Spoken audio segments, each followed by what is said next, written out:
There are no winners in tariff wars or trade wars.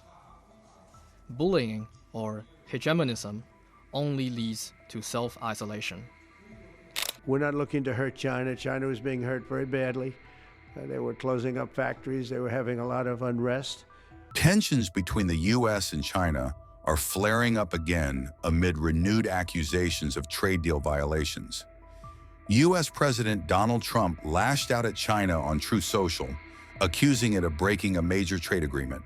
Trump said China had been in what he called grave economic danger due to his tariffs before he offered them a stabilizing deal. He claimed that the U.S. made a quick agreement to prevent China from descending into unrest due to the economic hit. But Trump now says that China totally violated the agreement, and he's done being Mr. Nice Guy with Beijing.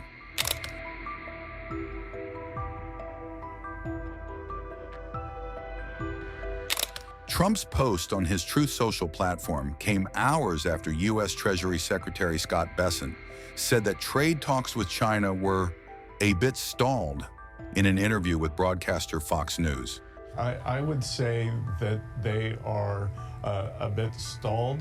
I believe that we will be having more talks with them in the next few weeks, and I believe we may at some point have a call between the president and party chair Xi.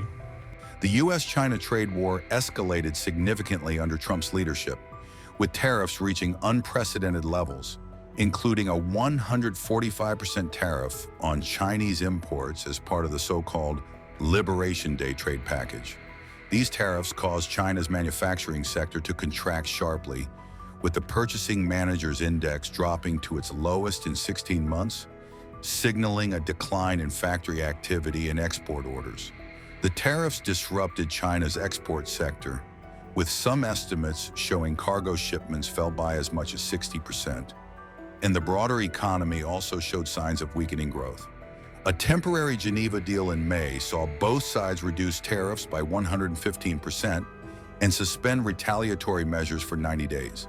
However, despite the deal and initial stabilization, Trump has now accused China of completely violating the agreement. The White House is also stepping up pressure, revoking Chinese student visas and blocking tech exports to Chinese firms.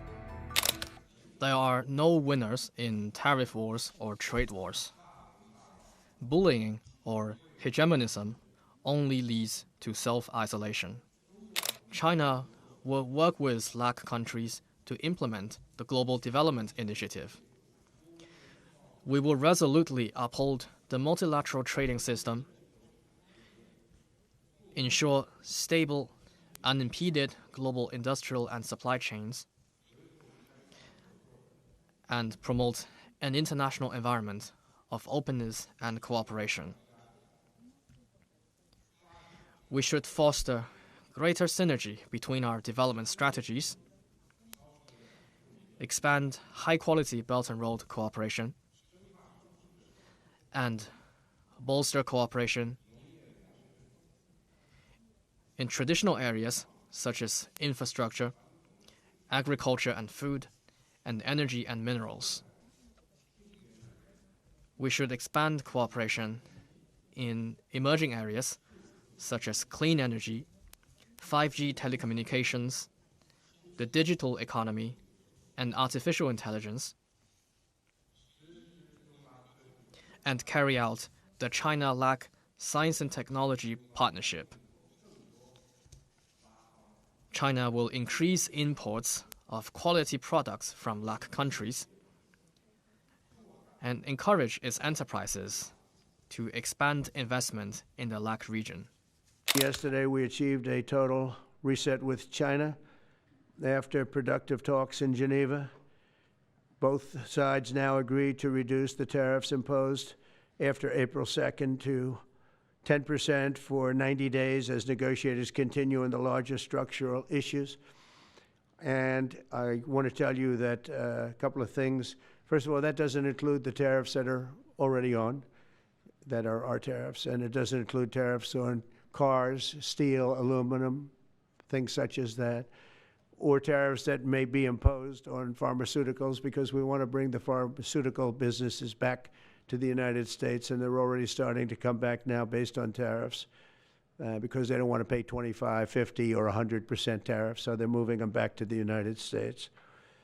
I spoke to Tim Cook this morning, and he's going to, I think, even up his numbers, $500 billion. He's going to be building a lot of plants in the United States for Apple, and we look forward to that. I really do look forward to that. But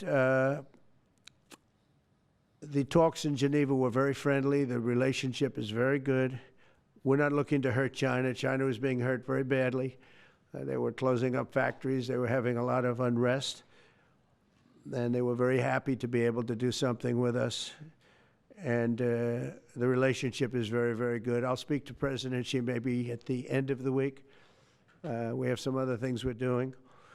But one of the biggest things that we're doing, and I don't know if people realize this, but we made a great deal with China, a great trade deal. But it was a much bigger deal originally, and then they canceled it right in the last day. Some of you faces I remember were there when that happened. I remember you.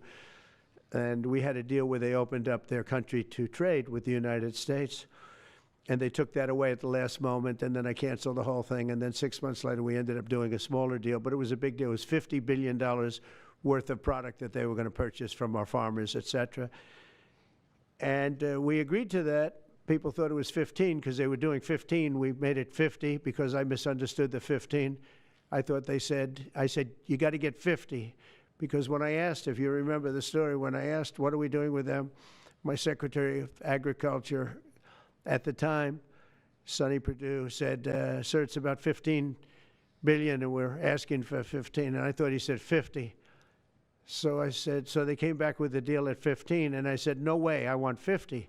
Because you said 50. They said, sir, we didn't say that. Anyway, bottom line, I said, go back and ask for 50, and they gave us 50. And they were honoring the deal. And we would call them up a lot for the corn and for the wheat and for everything. They were honoring the deal. And then when Biden got in, they no longer honored the deal. There was nobody to call. I would call on an average of once every 2 weeks to say, come on, you have to speed it up a little bit. And our farmers were doing great. I said to them, buy more land and bigger tractors, if you remember. That's what happened. But the deal was a very good deal. But the best part of the deal was that we opened up China. China agreed to open itself up to American business to go in. And it would have been a great thing, I think, for China. They would be able to see things that they haven't seen. They would be able to buy products that they had never been able to buy. Would have been great for American business. I think it would have brought unity between China, better unity between China and the United States. And the bottom line is that they canceled it the last day. We were all set to sign it, and then I went a little bit angry. I got a little angry. I said, they canceled the deal. The deal was done. It was all ready to be signed, and people went over. They came back to me, sir, they don't want to sign the opening up China. Well, the biggest thing that we're discussing is the opening up China, and they've agreed to do that, but it's going to take a while to paper it. You know, that's not the easiest thing to paper. But that's the single, I think, to me, some people would disagree. Some people would say we're getting a lot of money with tariffs or whatever. But, you know, especially when you add what we already have. Because remember, we're already getting the 50% on steel and different things. That's not included in these numbers. So you can add that. But the biggest thing to me is the opening up. I think it would be fantastic for our businesses if we could go in and compete with China. It would be a lot of jobs for China. It would be, I think, at a time when they can frankly use the jobs. And that's what we're talking about. So that's a very, very important element to add. So when Scott, I watched him speak the other day, and I think he didn't want to say it, but I said, it's okay to say it. Look, if we don't get it, we don't get it. But if we don't get it, it won't be a positive thing. But if we do get it, I think it's maybe the most important thing to happen. Because if you think about it, we opened up our country to China. They have very few restrictions. And they didn't open their country to us. Never made sense to me. It's not fair. And they've agreed to open China, fully open China. And I think it's going to be fantastic for China. I think it's going to be fantastic for us. And I think it's going to be great for unification and peace.